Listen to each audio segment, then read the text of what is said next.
राम राम मंडळी, पुन्हा एकदा छानशा आणि छोट्याशा ब्लॉगमध्ये तुमचं सर्वांचं खूप खूप स्वागत आहे। तर आज आपण व्हेजमध्ये भन्नाट अशी स्टार्टरची रेसिपी बघणार आहोत आणि त्यासाठी आज आपल्याला मशरूम लागणार आहेत।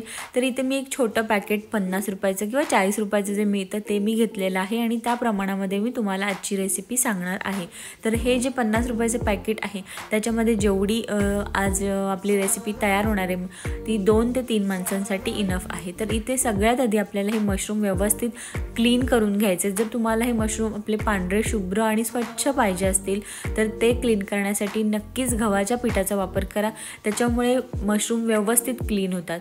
तर इथे सगळे मशरूम मी गव्हाचं पीठ वापरून छानपैकी क्लीन करून घेतलेले आहेत आणि हलक्या हाताने पाण्यामधून सुद्धा क्लीन करून घेतलेत, कारण त्याचा जो शेप आहे तो व्यवस्थित मेंटेन राहणं सुद्धा गरजेचं आहे। त्यासाठी हलक्या हातानेच आपल्याला ते धुवून घ्यायचं आहे। पुढची जी प्रोसेस आहे ती मी तुम्हाला सांगते। आपल्याला त्यासाठी 4 चमचे कॉर्नफ्लॉवर लागणार आहे, 3 चमचे मैदा लागणार आहे। स्टार्टरची रेसिपी आहे त्यामुळे मी थोडासा खायचा ऑरेंज रंग याच्यामध्ये टाकलेला आहे आणि जे कोटिंग त्याला व्यवस्थित टेस्ट येण्यासाठी आपण थोडीशी ब्लॅक पेपर पावडर कॉर्नफ्लॉवर आणि मैद्यामध्ये मिक्स करायचे आणि चवीपुरतं मीठ मिक्स करायचं आणि ते व्यवस्थित मिक्स करून घ्यायचं आहे। ह्या प्रमाणासाठी मला अर्धा कप पाणी इनफ वाटलेलं आहे। जास्त सुद्धा पाण्याचा वापर करायचा नाही आणि कमी सुद्धा करायचं नाही आहे। थोडंसं जाडसर त्याची आपल्याला जे बॅटर आहे ते थोडंसं जाडसर ठेवायचं, व्यवस्थित मिक्स करून घ्यायचं आहे। ही टिप खूप महत्त्वाची, ते व्यवस्थित मिक्स करून घ्यायचं कारण कॉर्नफ्लोअरच्या गाठी तयार होतात।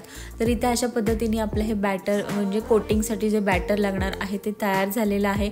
छान फेटून घ्यायचं म्हणजे ते पीठ आहे ते व्यवस्थित मिक्स होतं। त्यानंतर आपल्याला त्याच्यामध्ये मशरूम कट करून टाकायचे। तेव्हा ही गोष्ट लक्षात ठेवायची की मशरूम अगदी छोटे तुकडे करू नका, नाही तर ते एकदमच छोटे छोटे तुकडे होऊन जातात, कारण मशरूम तळल्यानंतर किंवा फ्राय केल्यानंतर एकदम छोटे होऊन जातात। जर मशरूम मोठा साईजमध्ये असेल तर 4 तुकडे करा, छोटा साईज असेल तर 2च तुकडे करा। त्यानंतर जे बॅटर तयार केले त्याच्यामध्ये आपल्याला मशरूम मिक्स करायचे आहेत आणि हलक्या हाताने सगळ्या मशरूमला ती कोटिंग लावून घ्यायचे। तुम्ही बघू शकता मी इथे अगदी पातळ लेअर लावलेला आहे, कारण जाड लेअर लावलं की असं वाटतं की आपण पीठ खातो किंवा कॉर्नफ्लॉवर खातो, त्याच्यामुळे अगदी पातळ लेअर आपण इथे मशरूमला लावून घेतलेला आहे। तुमच्याकडे वेळ असेल तर तुम्ही अर्धा तास छानपैकी फ्रीजमध्ये वगैरे रेस्ट करत ठेवू शकता, बाहेरसुद्धा ठेवू शकता आणि वेळ नसेल तर 10 मिनटासाठी तुम्ही रेस्ट करत नक्कीच ठेवा, त्याच्यामुळे त्याला टेस्ट खूप छान येते। जेव्हा तुम्ही मशरूम तळून घेणार आहात तेव्हा 2 गोष्टी लक्षात ठेवायच्यात की गॅस लो ठेवायचा नाही आहे आणि तेल व्यवस्थित तापलं पाहिजे, कारण गॅस जर लो ठेवला तर ते मशरूम आहेत ते क्रिस्पी होत नाही आणि ते अगदी मऊ होऊन जातात। आणि जर तुमचं तेल जास्त गरम झालेलं नसेल किंवा थंड असेल, मीडियम वगैरे असेल तर पूर्ण ती जी क्रिस्पीनेस येतो मशरूमला तो येत नाही। त्याच्यामुळे कधीही मशरूम तळताना तेल व्यवस्थित गरम पाहिजे आणि गॅस लो ठेवायचा नाही। ह्या 2 गोष्टी नक्की लक्षात ठेवा, त्याच्यामुळे मशरूम जे आहेत ते व्यवस्थित फ्रायसुद्धा होतात। तर अशा पद्धतीने सगळे मशरूम आपल्याला छानपैकी फ्राय करून घ्यायचे आणि ते फ्राय करताना त्याचा वरचा कलर जो आहे तो सुद्धा मेंटेन ठेवायचा आहे, कारण आपण आज जी मशरूम चिली करणार आहोत त्याच्यासाठी तो कलरसुद्धा खूप इम्पॉर्टंट आहे। तर अशा पद्धतीने सगळे मशरूम छानपैकी तळून घ्यायचे। तुम्ही बघू शकता पातळ लेअर लावल्यामुळे मशरूमचा शेपसुद्धा दिसतो आणि त्याला जास्त पिठाचा लेअरसुद्धा आलेला नाही आहे। अशा पद्धतीने सगळे मशरूम आपल्याला व्यवस्थित तळून घ्यायचे आणि थोडेसे रेस्ट करत ठेवायचे आहेत, म्हणजे तेल त्यातलं निघून गेल्यानंतर थोडे थंड होऊन द्यायचे आणि मग आपल्याला पुढची प्रोसेस करायची। तर इथे अशा पद्धतीने मी सगळे जे मशरूम आहेत ते तळून घेतलेत आणि जास्त पीठसुद्धा वापरलेलं नाही, कारण मग ते पीठसुद्धा उरतं। तर अशा पद्धतीने मशरूम छानपैकी तळून झालेले आहेत, थंडसुद्धा झालेले आहेत आणि क्रिस्पीसुद्धा दिसतात। आता आपण आपली पुढची प्रोसेस करूया। तर इथे शक्यतो लोखंडी तवा किंवा लोखंडी पसरट कढईचाच वापर करा, कारण कोणताही चायनीज फूड किंवा कोणती क्रिस्पी चिली ह्या गोष्टी तुम्ही बघू शकता की मोस्टली लोखंडी पॅन किंवा लोखंडी तवा, लोखंडी कढईमध्येच केला जातो। तर तुमच्याकडे लोखंडी तवा किंवा कढई असेल तर शक्यतो त्याचाच वापर करा। कोणताही चायनीज फूड हा एकदम लो गॅसवरती किंवा मीडियम गॅसवरती कधीच करत नाही, हाय फ्लेमवरतीच चायनीज फूड केला जातो. तर याच्यामध्ये मी टाकलेलं आहे बारीक चिरलेली हिरवी मिरची, बारीक चिरलेला लसूण आणि एकदम बारीक चॉप केलेला अद्रक मी याच्यामध्ये टाकलेला आहे. हाय फ्लेमवरतीच आपल्याला छानपैकी ते फ्राय करून घ्यायचं आहे. आणि जेव्हा तुम्ही लोखंडी तव्यामध्ये कराल ना, तुम्हालाच म्हणजे फील होईल खाताना, त्याची टेस्ट खूप वेगळी येते. त्याच्यामुळे मोस्टली लोखंडी तव्याचा वगैरेच वापर करा. तर इथे माझ्याकडे ज्या काही भाज्या होत्या त्या मी अशा जाडसर चिरलेल्या आहेत. तर इथे कांदा वापरले, कारण चिली करतो आपण. थोडंसं माझ्याकडे शिमला मिरची होती, त्याचे पण मीडियम आकाराचे तुकडे केलेले आहेत. मी कांद्याची पातसुद्धा याच्यामध्ये टाकलेली आहे आणि थोडासा कोबीसुद्धा टाकून घेतलेला आहे. थोड्याशा भाज्या व्यवस्थित शिजल्यानंतर त्याच्यामध्ये मी टाकलेला आहे 1 चमचा सोया सॉस आणि 1 चमचा व्हिनेगर ॲड केलेला आहे. व्हिनेगर आणि सोया सॉस मिक्स झाल्यानंतर त्याच्यामध्ये आपल्याला कॉर्नफ्लॉवरची प्युरी टाकायची.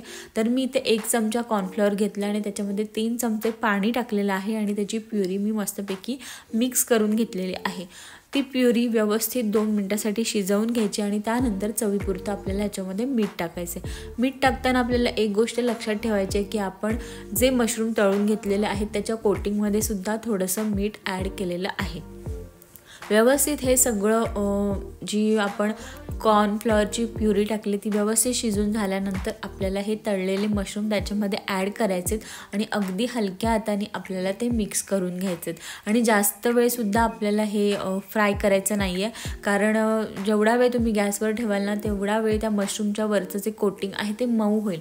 हलक्या हाताने अगदी आपण जो काही ज्या भाज्या आणि सोया सॉस, व्हिनेगर आणि जी कॉर्नफ्लॉवरची प्युरी ॲड केलेली ती फक्त ह्याला लागण्यासाठी मशरूमला फक्त आपल्याला ते मिक्स करून घ्यायचे.